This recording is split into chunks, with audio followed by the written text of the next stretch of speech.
ಹುಕ್ಕೇರಿ ಮಂಟನ ಬ್ಯಾರೆ ಅಲ್ಲ, ಕತ್ತಿ ಮಂಟನ ಬ್ಯಾರೆ ಅಲ್ಲ.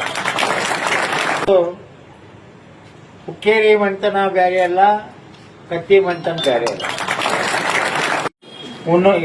ಇನ್ನಿತರ ಎಲ್ಲ ಆಡಳಿತ ಮಂಡಳಿ ಸದಸ್ಯರೇ, ವೇದಿಕೆ ಮೇಲೆ ಆಸೀನರಾದ ಚಿಕ್ಕೋಡಿಯ ಶ್ರೀಗಳ ಚರಣಕಮಲಗಳಲ್ಲಿ ವಂದಿಸಿ, ಮಾಜಿ ಸಂಸದರು ನಮಗೆ ಅತ್ಯಂತ ಹಿರಿಯರು ಮತ್ತು ಹುಕ್ಕೇರಿ ಮಂಟನ ಬ್ಯಾರೆ ಅಲ್ಲ, ಕತ್ತಿ ಮಂಟನ ಬ್ಯಾರೆ ಅಲ್ಲ.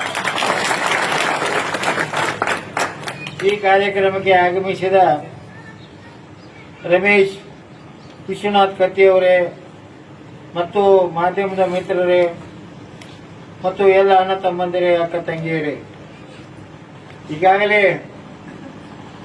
ರಮೇಶ್ ಕತ್ತಿಯವರು ತಮ್ಮ ಡಿಸಿಸಿ ಬ್ಯಾಂಕ್ದ ಅಧ್ಯಕ್ಷರಾದ ನಂತರ ಎಷ್ಟು ರೈತರಿಗೆ ಅನುಕೂಲ ಮಾಡಿಕೊಟ್ಟಿದ್ದೇವೆ ಅನ್ನೋದ್ರ ಬಗ್ಗೆ ಈಗಾಗಲೇ ಕೃಷಿ ಪತ್ತಿನ ಅಧ್ಯಕ್ಷರು ಹೇಳಿದ್ರು. ಸುಮಾರು 4 ಕೋಟಿ ರೂಪಾಯಿಗಳನ್ನು ನಾವು ಬೆಳೆ ಸಾಲ ರೈತರಿಗೆ ಕೊಡುವಂತ ವ್ಯವಸ್ಥೆಯನ್ನ ಯಾರ ಕಾಲದಾಗ ಮಾಡಿದೀವಿ? ರಮೇಶ್ ಕತ್ತಿಯವ್ರ ಕಾಲದಾಗ.